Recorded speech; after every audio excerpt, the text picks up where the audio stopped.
طرح ہم جس ملک میں رہتے ہیں اس ملک کے قانون کا پاس و لحاظ رکھتے ہیں. جیسے آپ روڈ پہ چلتے ہیں تو روڈ کے قانون کا پاس و لحاظ رکھتے ہیں نا. یہ سگنل ہو تو توڑ کے چلے جائیں گے؟ نہیں جاتے توڑ. Red light, yellow light, green light کا انتظار کرتے ہیں آپ. یعنی جس ملک میں بھی آپ رہتے ہیں اس ملک کے قوانین کا لحاظ کرتے ہیں.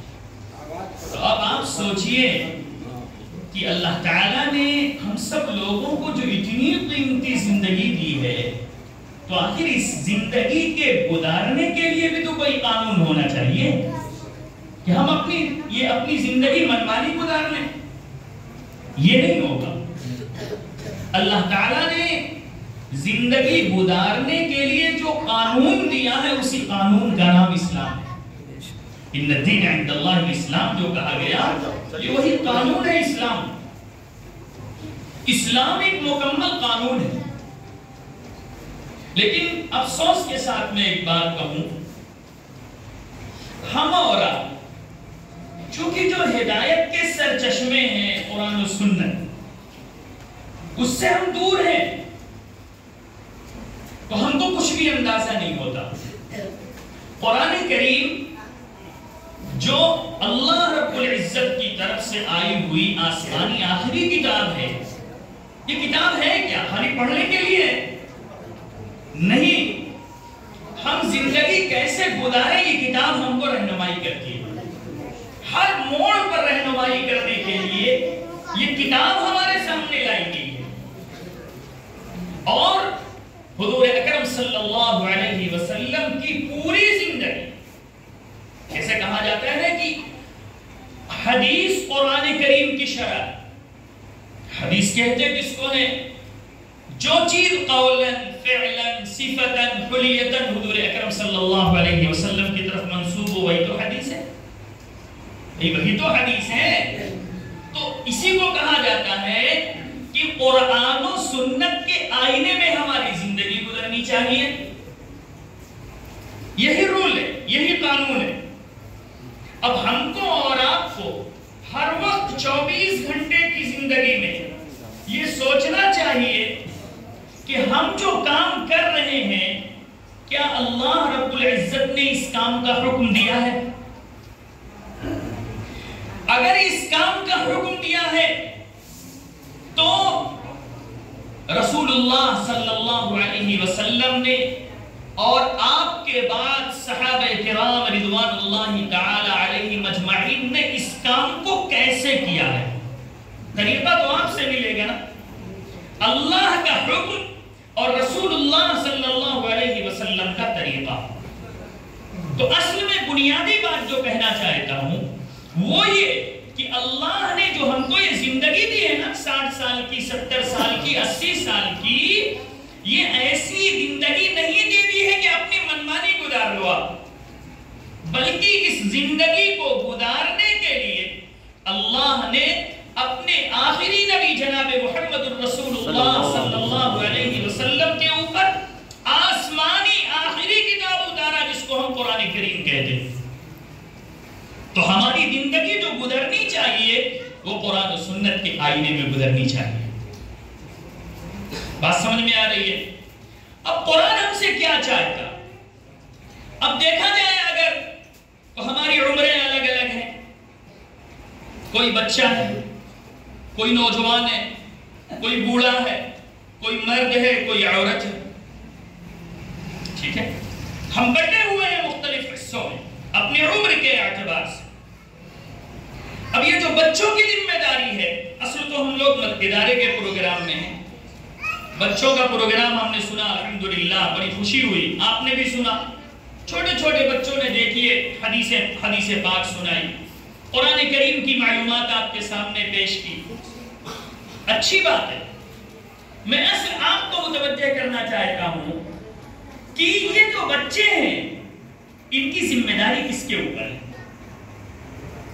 بنیادی بات، بچے ہی تو بڑے ہوں گے نا، تو بچوں سے بات کو شروع کیا جائے. یہ جو بچے ہیں ان بچوں کی ذمہ داری کن کے اوپر ہے؟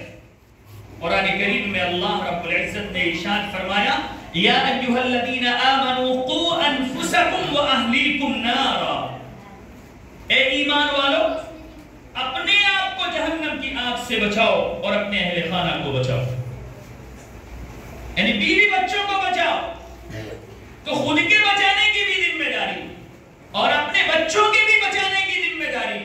اہل تو ایسا لفظ ہے جو سب کو شامل ہوتا ہے، ہم لوگ کارڈ میں لکھتے ہیں نا کبھی کبھی شادی کارڈ میں ماں اہل و عیال لکھتے ہیں نا، اب تو ہم لوگ خالی لفظ لکھ دیتے ہیں، مفہوم نہیں سمجھتے، وہ لوگ لکھ کے بھیجتے تو ہم بھی لکھ کے بھیج دیے، سمجھ رہے ہیں نا، اہل مانی گھر کے لوگ۔ اب ان بچوں کی ذمہ داری ماں باپ کے اوپر، گھر میں جو بڑے بوڑھے دادا نانا چچا ان کی ذمہ داری، سب سے بڑی ذمہ داری ان کی ہے کہ یہ جو بچے ہیں ہمارے سامنے، ان بچوں کی لائف اچھی ہونی چاہیے۔ جس طرح اگر یہ بچے ظاہری اعتبار سے اگر بخار آ جائے، جسم میں کہیں چوٹ لگ جائے تو آپ فوراً ڈاکٹر کے پاس جاتے ہیں اور سوچتے ہیں کتنی جلدی اس کا بخار اتر جائے، چوٹ لگی ہے تو کس طرح ٹاکا لگوایا جائے کہ جلدی سے جلدی یہ ٹھیک ہو جائے، آپ فکر کرتے ہیں کہ نہیں کرتے؟ تو جس طرح آپ ظاہری بیماریوں کی فکر کرتے ہیں کہ بخار ہو تو اتر جائے، چوٹ لگی ہے تو وہ صحیح ہو جائے، اور بھی دیگر امراض میں جس طرح ہم فکر مندی ظاہر کرتے ہیں، بس ایسے ہی سوچئے روحانی اعتبار سے بھی ہم کو ان بچوں کی فکر کرنی لازم ہے، یہ ہمارے بڑوں کی ذمہ داری ہے۔ اب ہمارے بڑوں کو یہ سوچنا چاہیے، یہ ذمہ داری خالی یہی محدود نہیں ہے، بلکہ حدیث میں تو آقا نامدار جناب محمد رسول اللہ صلی اللہ علیہ وسلم نے ارشاد فرما دیا، الا کلکم راع و کلکم مسئول عن رعیتہ، سنو تم میں کا ہر شخص نگراں ہے اور اس کے ماتحتوں کے بارے میں اس سے سوال کیا جائے گا۔ اب اگر باپ ہے تو جتنے بچے اس کے ہیں ان بچوں کے بارے میں اس باپ سے سوال کیا جائے گا، آپ نے کیا ذمہ داری ادا کی۔ اگر دادا ہے تو دادا کے تحت جتنی اولادیں ہیں سب سے اس دادا کے بارے میں سوال کیا جائے گا۔ اب آپ سوچئے کہ ہم لوگوں کی کتنی بڑی ذمہ داری ہے، کیا ہم اس ذمہ داری کو ادا کر رہے ہیں؟ کیا ہم اس ذمہ داری کو ادا کر رہے ہیں؟ ہم میں سے ہر شخص کو اس بات کو سوچنا پڑے گا کہ یہ ہماری ذمہ داری، اور یہی نہیں ختم ہو جاتی بلکہ اللہ کے سامنے بھی ہم کو جا کے جواب دینا پڑے گا، کیونکہ قرآن میں بھی اللہ رب العزت نے فرما دیا یا ایھا الذین آمنوا قوا انفسکم واہلیکم نارا۔ حدیث میں حضور اکرم صلی اللہ علیہ وسلم نے ارشاد فرما دیا الا کلکم راع و کلکم مسئول عن رعیتہ، تو اللہ نے بھی فرما دیا اور رسول اللہ صلی اللہ علیہ وسلم نے بھی فرما دیا تم میں کا ہر شخص نگراں ہے، اس کے ماتحتوں کے بارے میں اس سے سوال کیا جائے گا۔ اب بتائیے کتنی بڑی ذمہ داری ہماری آپ کی ہے، ہر پل ہم لوگوں کو فکر مند ہونا چاہیے۔